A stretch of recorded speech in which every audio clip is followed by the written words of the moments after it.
2 Samuel 14 ayat 27.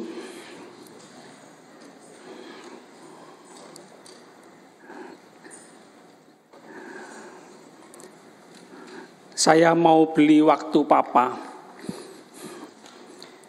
Itu tema pagi ini. Berapa waktu papa? Harga waktu papa? Ya. Nak, saya sibuk pelayanan.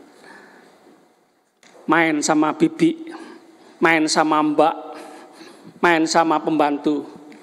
Nak, papa sibuk, bisnis, kerja, repot, cari uang untuk mama, untuk kamu semua, untuk sekolahmu, untuk kuliahmu, untuk masa depanmu. Ya.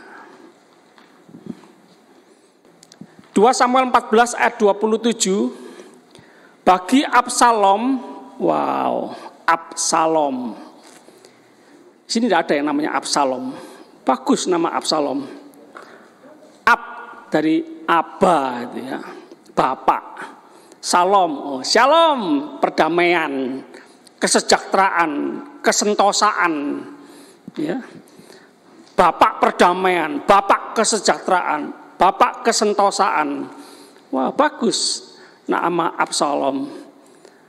Apa arti sebuah nama bagi kita? Ya, bagus ya, pengaruh. Ya, namaku Bejo, waduh selalu untung. Untung, selalu untung terus ya. Namanya Mudi, oh enggak enak juga, mut-mutan katanya itu ya, berubah-berubah emosinya ya. Ya, tapi papa saya ingin saya seperti penginjil yang terkenal D.L. Moody ya. Cita-cita orang tua ya. Jadi bapak perdamaian, bapak kesejahteraan. Tapi saya enggak terlalu menginginkan saudara-saudara ganti nama kalau namanya enggak bagus ya. Nama papa mertua saya Lindu, nah, karena waktu lahir itu ada gempa, jadi namanya Lindu ya. Ada nama pemimpin pujian di sebuah kota namanya Pak Geger. Geger terus enggak ya. Orangnya sabar gitu. Ya. Kalau memuji Tuhan, luar biasa. Hatiku penuh nyanyian, gini ya gayanya ya. Yang penting perubahan hidup, perubahan perilaku, gaya hidup, pertobatan nyata. Itu yang penting daripada ganti nama. Nanti malah repot. Nama yang di akte, di KTP, di surat-surat pernikahan beda. Nanti repot, repot ngurus ganti nama. Nggak usah wes. Sesuai dengan akte lahir aja. Yang penting perubahan hidup. Bagi Absalom, wah Absalom nih orang yang tampan sempurna dari ujung rambut sampai kaki. Alkitab mengatakan lahir 3 orang anak laki-laki. Berapa anak laki-laki? 3, bukan cuma 1, 3. Sebagian dari beberapa suku di negara kita itu mengunggul-unggulkan, sangat merindukan, menginginkan atau mengharuskan punya anak laki-laki. Dan seorang anak perempuan yang bernama Tamar, ia seorang perempuan yang cantik. Wah, Papa Absalom ganteng kayak kelenteng. Anaknya cantik, kitik-kitik. Anak-anak laki-laki juga pasti ganteng-ganteng ya. Bersyukur punya anak ganteng, punya anak cantik. Kalau kurang ganteng, kurang cantik, atau enggak ganteng, enggak cantik, hati-hati loh ya. Ini pemikiran kita, ini mata jasmani kita, hati-hati loh ya. Saya ingin, boleh ya, ingin ya. Jangan operasi ya, jangan operasi plastik, jangan. Ya. Nanti operasi plastik, nanti mereka punya anak juga. Ganteng atau cantik anaknya? Loh, kayak yang lama kan, enggak ganteng, enggak cantik. Masa anaknya nanti cucu kita dioperasi lagi, itu operasi terus. Jangan ya. Bahaya juga ya. Ya ada yang berhasil, tapi perawatannya kan, menjaganya kan sulit banget, mahal banget ya. Enggak usah wis, bersyukur. Jangan menghina ciptaan Tuhan loh ya. Bersyukur. Jangan khawatir enggak dapat jodoh. Jodoh cuma 1 kok. Seganteng-gantengnya, secantik-cantiknya cuma 1. Yang mengerti katakan mengerti.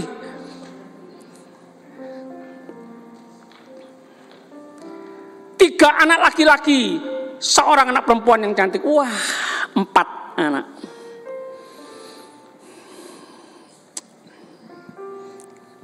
Mau anak 4 ya istriku ya.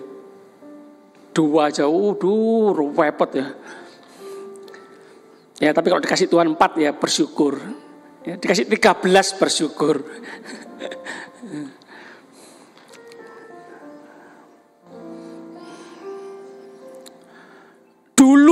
Dulu.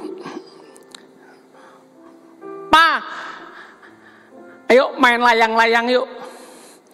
Pa, ayo main benteng-bentengan yuk. Repot. Papa nggak bisa. Repot sana. Karena sudah anaknya banyak ya. 4. Anaknya 9. Anaknya 12. Repot. Mungkin waktu masih anak pertama. Oh seneng. Ya. Dari lahir procot. 1 tahun, 2 tahun, 3 tahun, 5 tahun. Difoto terus ya, album fotonya buahnya gitu. Di sini siapa yang anak pertama?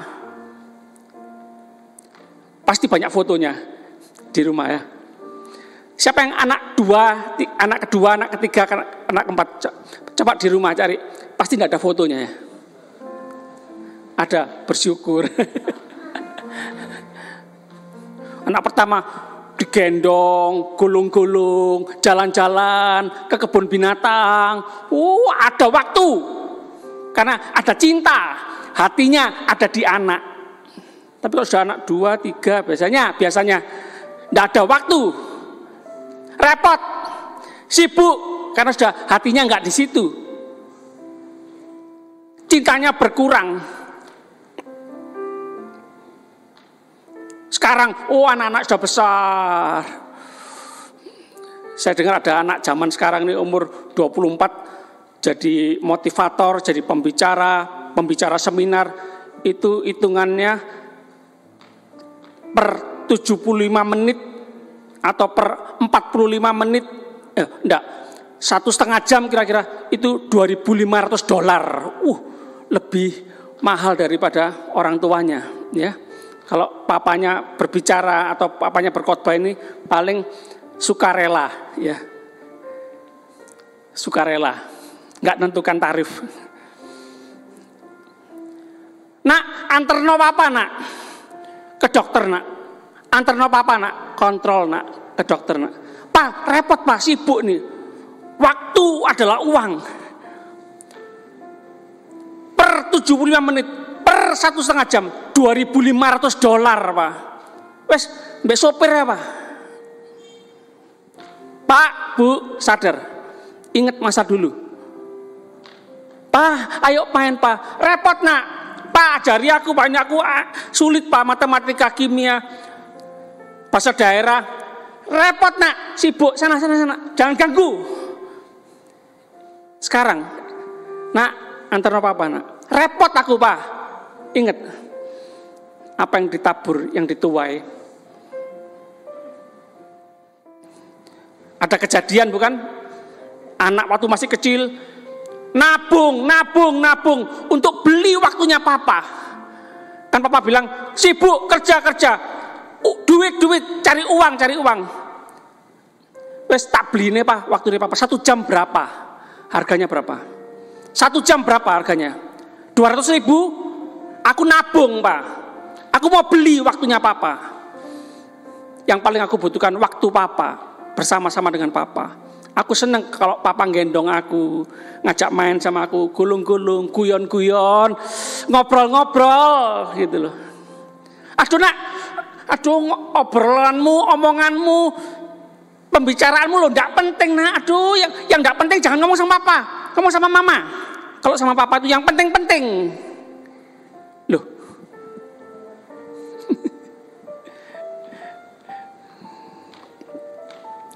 2 Samuel 18 ayat 18. Punya anak 1 bersyukur, punya anak 4 bersyukur. Cuma apakah kita bisa membagi waktu untuk mereka? adil terhadap mereka, tidak membeda-bedakan, tidak sekedar punya anak, tapi benar-benar ada waktu untuk mereka, ada kasih untuk mereka. 2 Samuel 18 ayat 18 tentang Absalom masih ya. Sewaktu hidupnya Absalom telah mendirikan bagi dirinya tugu peringatan atau patung begitu. Semua orang tahu, semua orang melihat dan akan melihat bertahun-tahun. Siapa yang mendirikan? Lebih bagus yang mendirikan diri sendiri atau orang lain. Sebelum saya meninggal, saya mau mendirikan patung, lebih bagus mana? Saya sendiri yang membuat tugu peringatan patung atau jemaat yang mendirikan sebagai peringatan. Oh, saya cinta Pak Pendetaku, saya cinta papaku. Atau seorang papa mendirikan tugu untuk dirinya sendiri, yang sekarang ada di Lembah Raja. Sebab katanya aku tidak ada anak laki-laki. Hah? Yang benar. Baca sama-sama coba.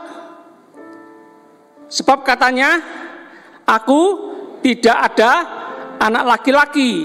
Hah? Tadi yang pertama kita membaca apa? Absalom punya seorang anak perempuan dan 3 anak. Lalu pasal 18 ayat 18 kita menemukan bahwa Absalom berkata lain. Katanya aku tidak ada anak laki-laki untuk melanjutkan ingatan kepada namaku.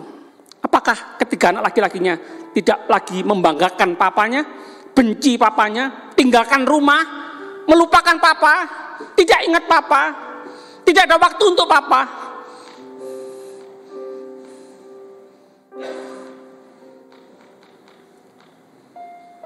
Babah papa sakit, babah papa mati, biar enggak mau tahu. Ada papa, enggak ada papa, sama saja. Begitu. Dan ia telah menamai tugu itu menurut namanya sendiri. Sebab itu sampai hari ini tugu itu dinamai orang tugu peringatan Absalom. Menyakitkan kalau kita keturunan Absalom ya. Kok ditulis sih Pak? Malu. Menjadi peringatan buat kita semua ya. Supaya tidak terulang. Absalom membunuh saudara tirinya sendiri. Karena saudara tirinya memperkosa adiknya sendiri. Ini kekacauan dalam rumah tangga. Kekacauan keluarga kerajaan.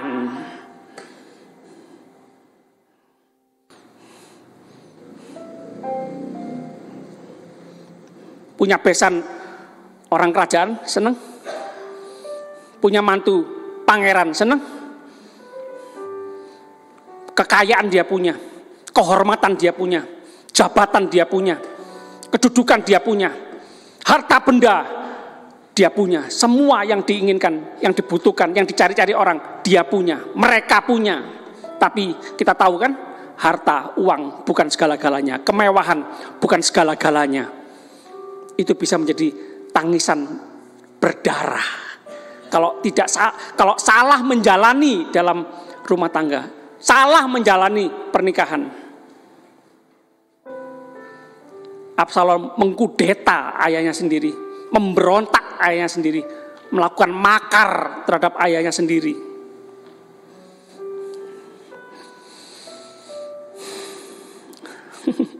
Di zaman itu kira-kira mengingat Yusuf, Yakub, Israel ya.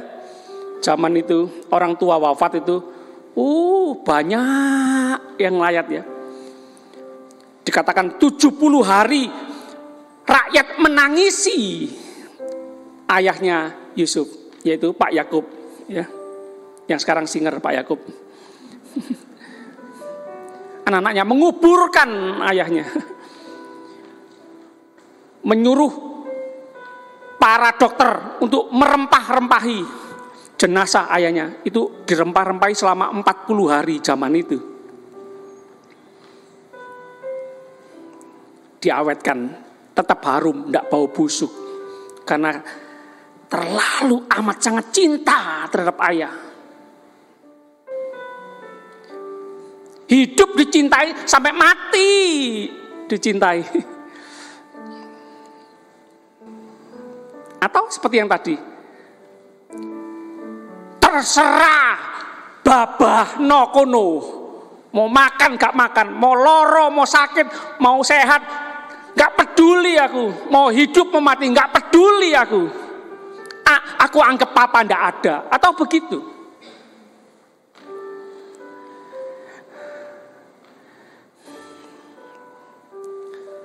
Menjadi suami, menjadi ayah mungkin mudah, menikah mungkin mudah, tapi benar-benar menjadi seorang bapak, benar-benar bisa membapai anak-anak itu tidak mudah.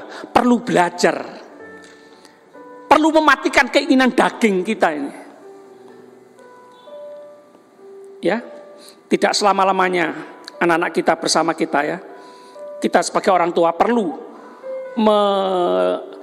memberikan, mentransferkan, menularkan nilai-nilai kehidupan rohani, nilai-nilai kehidupan ilahi, nilai-nilai kehidupan Alkitab kepada anak cucu kita. Bukankah kita ingin melihat anak cucu kita bahagia? Bukankah kita juga ingin merasakan bahwa anak cucu kita juga akan membahagiakan kita, bukan? Tabur waktu, tabur cinta kepada anak cucu kita, supaya kita nanti menuai juga. Efesus 6 ayat 4. Efesus 6 ayat 4. Dan kamu, bapak-bapak, ini khusus kepada bapak-bapak. Istri penting, ibu penting, tapi kepala rumah tangga ini juga penting ini. Kepala beres, tubuh juga ikut beres. Pemimpin beres, bawahan juga akan ikut beres. Pengaruh seorang pemimpin, pengaruh seorang kepala rumah tangga. Janganlah bangkitkan amarah di dalam hati anak-anakmu, tetapi didiklah mereka dalam ajaran dan nasihat Tuhan. Bentak gampang, marah gampang, menghakimi anak-anak gampang.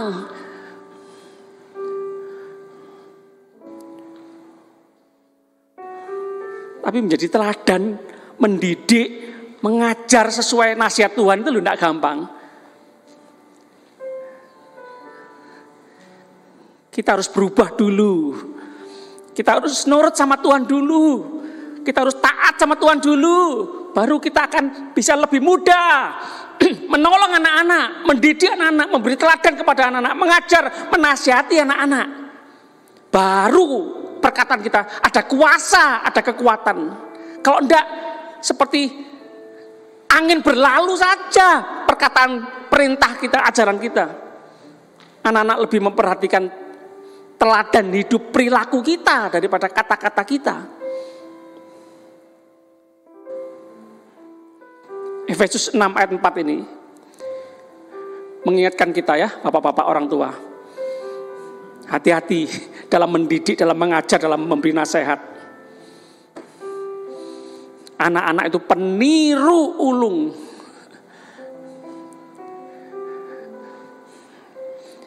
Di kota Efesus, ini kota pelabuhan. Wow, kota bisnis, kota sibuk, kota perdagangan. Tapi juga kota penyembahan berhala. Waduh, etika moralnya juga kurang bagus, buruk. Salah satu yang disembah Dewi Artemis. Waduh, kalau boleh dikatakan ini penganut seks bebas. Senang ya tinggal di negara maju, kota besar, tapi aduh hati-hati pergaulan ya.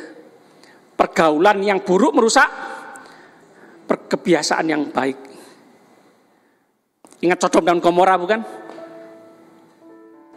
Zaman itu kota Efesus ini punya gedung teater. Gedung ini muat berapa kira-kira? 300, 350, 400 kalau dempet-dempetan sesak-sesak gitu, yang dulu pernah kita alami. Kota Efesus punya gedung teater itu berkapasitas bukan 500, bukan 5.000, bisa muat 50.000 orang. Waktu itu, wow. Tapi bahaya juga, bukan? Kaya, banyak uang, bahaya juga, bukan? Sibuk, banyak pekerjaan, bisnis luar biasa, maju, ada bahayanya, bukan? Apa? Ya itu, tidak ada waktu untuk keluarga, tidak ada waktu untuk anak-anak. Pikirannya sibuk, karir, lebih lagi, mengejar kemewahan dunia. Tidak melarang orang Kristen jadi kaya loh ya, kaya tapi jadi berkat, kaya menjadi saksi Tuhan, mempermuliakan nama Tuhan. Oh bagus. Kaya banyak menolong orang, bagus. Tapi hati-hati yang namanya mengejar kemewahan. Aku yang harus nomor satu. Tidak boleh ada orang yang menyaingi aku. Wah, itu kan bahaya, hati-hati.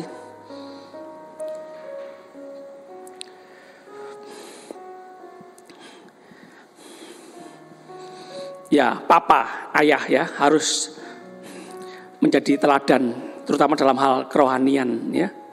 Tegas dalam hal etika, dalam hal moral. Ya, ini nak boleh, ini jangan ya nak, gitu. Ayo, tidak boleh meso. Ayo, tidak boleh kurang ajar sama mama. Ayo, selamat pagi, mak, kong. Nah, tegas dalam etika, dalam moral. Ayo, tidak boleh jungkak no temanmu. Ayo, tidak boleh meso. Ayo, jangan.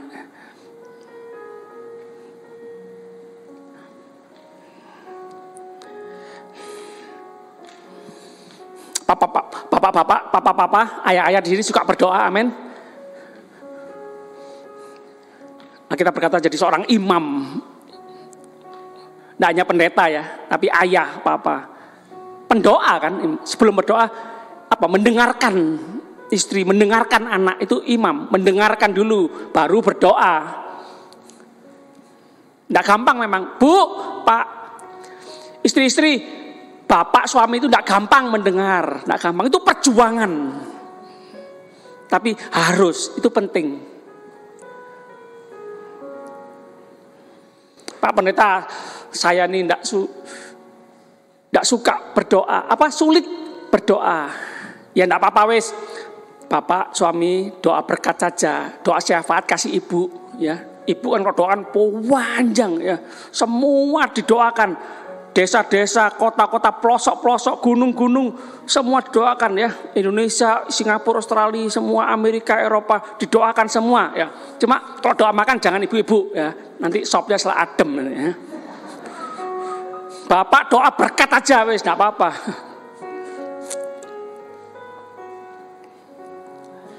Saya tidak lagi ingin mendengar bahwa ketika anak-anak ditanya, bagaimana papamu, bagaimana ayahmu, bapakmu bagaimana? Papa itu kayak mesin ATM, loh, kayak mesin ATM bagaimana? Iya diem, tidak ada suaranya, tapi lumayan kalau dipencet keluar uangnya. Papamu bagaimana? Ya perpaduan antara hakim dan polisi. Loh kok bisa? Iya sukanya marah-marah, menghakimi, menyalahkan, cari-cari kesalahan. Pak Pendeta, hati-hati ngomong loh. Di gereja ini ada hakim, ada polisi loh. Ya oknum. Atau wes supaya adil wes. Papamu kayak siapa? Kayak Pak Pendeta, supaya adil wes. Loh. Kayak pendeta kan seneng kan? Enggak. Itu Pak Pendeta baiknya cuma di gereja, di rumah kayak setan. Munafik. Nah, wes supaya adil ya. Enggak ya. Dalam nama Yesus. Di sini bapak-bapak, ayah-ayah bertobat semua ya. Baik-baik semua. Seperti Kristus semua. Semua telah menjadi ciptaan yang baru. Yang lama telah berlalu, yang baru telah terbit. Meskipun bapak-bapak ini serem-serem, kumisnya seperti gagang telepon. Oh, enggak menghina loh ya. Oh, tapi hatinya lembut. Kalau senyum manis. Buat apa? Oh ganteng, bersih, putih. Oh senyum, tapi hatinya kayak iblis, kayak Lucifer. Mencuri, membunuh, membinasakan.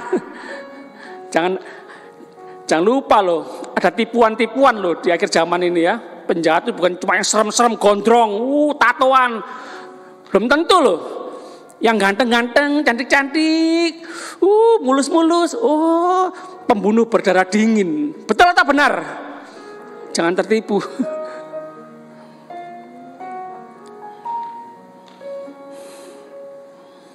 Anakku, nah gitu ya. Anak, PR kerjaan, ayo bersih-bersih, nyapu, ngepel. Hati-hati ya. Kata-katanya sama tapi nadanya hati-hati. Nak gini. Papa bintang 5. Ayo, jangan cuma kuat otot. Jangan cuma kuat marah, tapi kuat tersenyum, kuat sabar. Kuat sabar, bukan, kuat sabar. Sabar, enggak sabar. Sabar, penguasaan diri. Mengalahkan diri sendiri ini loh. Seperti pahlawan yang mengalahkan sebuah kota. Itu loh. Nah, kalau sudah buat PR, sudah selesai, nanti main-main ya. Main sama papa ya. Main game sama papa ya. Jalan-jalan ya. Jalan-jalan mana pak? Ke mall, ke PTC, ke Pakuwon. Enggak, kebun binatang. Oh enggak mau pak, panas. Ya wes jalan-jalan di perumahan. Yo enggak mau pak. Anak-anak zaman sekarang maunya ke mall. Dekat sini ya mall ini, Waru ini. Oh enggak mau pak. GM, Pakuwon, Mele.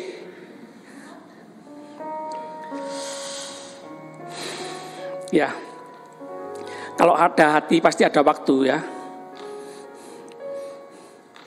Itu trik-trik. Kalau kita tahu triknya, kita bisa lebih mudah untuk membimbing, mendidik anak-anak. Kalau nggak tahu triknya sulit. Kenapa anak sulit? Karena kita orang tua sulit. Papa mama sulit. Tapi kalau papa mama mudah, anak-anak juga pasti mudah.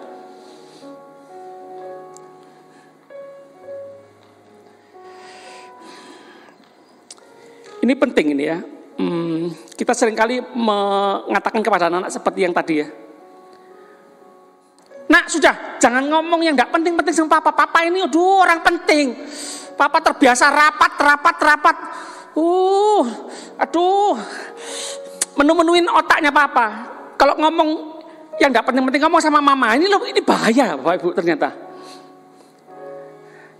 Kalau kita tidak ngomong sama anak-anak, ngobrol dari hati ke hati, ngomong-ngomong yang tidak penting, ngomong ngalor ngidul. Kalau kita tidak membiasakan seperti itu, nanti kalau anak-anak kita punya masalah yang berat, putus cinta, masalah pekerjaan, mereka tidak akan cerita sama kita.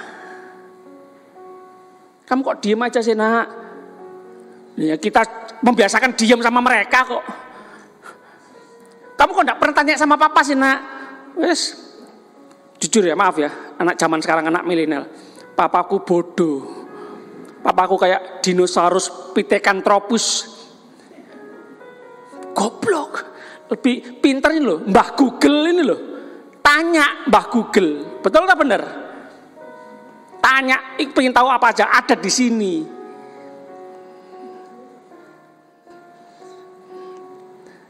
Tapi jangan khawatir, anak-anak itu tetap butuh kita. Apa?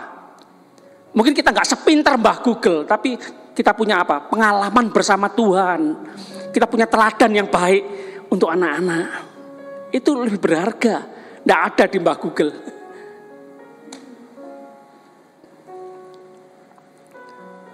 Jadi perlu kita ngobrol yang nggak penting, supaya nanti kalau anak-anak punya masalah yang penting bisa ngobrol. Kita dipercaya. Kita dijadikan sahabat bagi anak-anak, sahabat anak-anak. Bukan terus jadi hakimnya anak-anak, jadi polisinya anak-anak. Jangan. Ya kita perlu bertobat, para ayah. Bos-bos, direktur-direktur, manajer-manajer, pendeta-pendeta perlu bertobat. Kita seringkali ahli dalam pekerjaan, dalam pelayanan, tapi tidak ahli dalam rumah tangga, dalam keluarga. Ketika saya ikut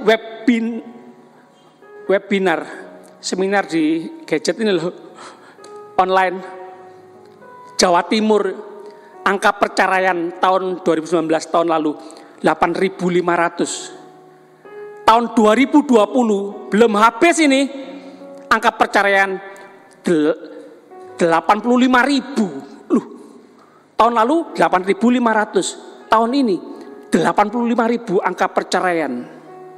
Belum yang selingkuh, belum. Masa selingkuh lapor, kan enggak, yang lapor kan cuma yang cerai. KUA, pengadilan agama, saya selingkuh, masa lapor kan enggak kan? Di rumah saja, enggak tambah rukun-rukun, tambah bertengkar, berkelahi, perang dunia ke-7, Tuhan ampun. Sudah ekonomi sulit, sehat sulit, banyak penyakit, banyak virus. Aduh, tambah masalah suami istri, masalah orang tua anak. Ya, papa, ayah, mau ngobrol sama anak-anak, mau menyediakan waktu sama anak. Berapa harga nilai anak? 100.000? 1 miliar? 1 triliun? Berapa harga nilai anak kita? Semakin kita tahu nilainya anak kita sangat mahal harganya, maka kita akan menyediakan waktu untuk anak. Berkat ada di atas kepala orang benar. Ya kita harus rajin bekerja, tapi nggak sampai harus banting tulang semua dibanting. Betul, Tuhan pernah mengutuk tanah dan berkata kepada pria, pada Adam, kamu harus bekerja sampai berpeluh, berkeringat untuk cari makan. Tapi itu kan sudah dipatahkan dalam Yesus Kristus di atas kayu salib, bukan? Kutuk itu. Tuhan Yesus di dalam kita, berkat itu sudah di dalam kita. Katakan amin. Para penjahat, narapidana, ketika diwawancarai, mayoritas mereka berkata, ini karena penyebabnya adalah di rumahku tidak ada kehadiran ayah. Tidak ada figur ayah yang baik. Aku tidak ada cinta papa. Termasuk para teroris. Mereka mengatakan seperti itu. Haleluya. Amin. Firman Tuhan, yuk kita sama-sama berdoa. Tuhan, terima kasih. Tuhan mengingatkan kami untuk kami menjadi orang tua yang menjadi teladan, orang tua yang baik. Terutama papa, ayah, bapak. Kami menjadi teladan. Kami mau menyediakan waktu. Kami mau mengasihi lebih lagi.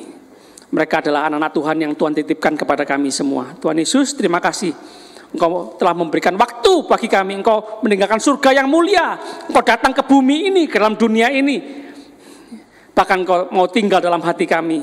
Engkau selalu menyertai kami. Engkau Allah Immanuel. Engkau selalu bersama-sama kami. Terima kasih Tuhan, terima kasih. Engkau mengampuni kami, Engkau memulihkan kami, Engkau memulihkan keluarga-keluarga. Terima kasih. Kami aminkan firman-Mu. Kami aminkan firman-Mu. Kami membiarkan firman Tuhan menguasai pikiran, memenuhi hati kami, dan mengubah kehidupan kami ya Tuhan. Firman-Mu sungguh-sungguh nyata dalam kehidupan kami sehari-hari. Terima kasih Tuhan, terima kasih. Sebentar kami akan kembali ke tempat kami masing-masing. Jemaat yang dikasihi Tuhan, pulanglah dengan membawa semua yang terbaik dari Tuhan, perlindungan penyertaan Tuhan yang sempurna, anugerah Tuhan melimpah seumur hidup. Haleluya.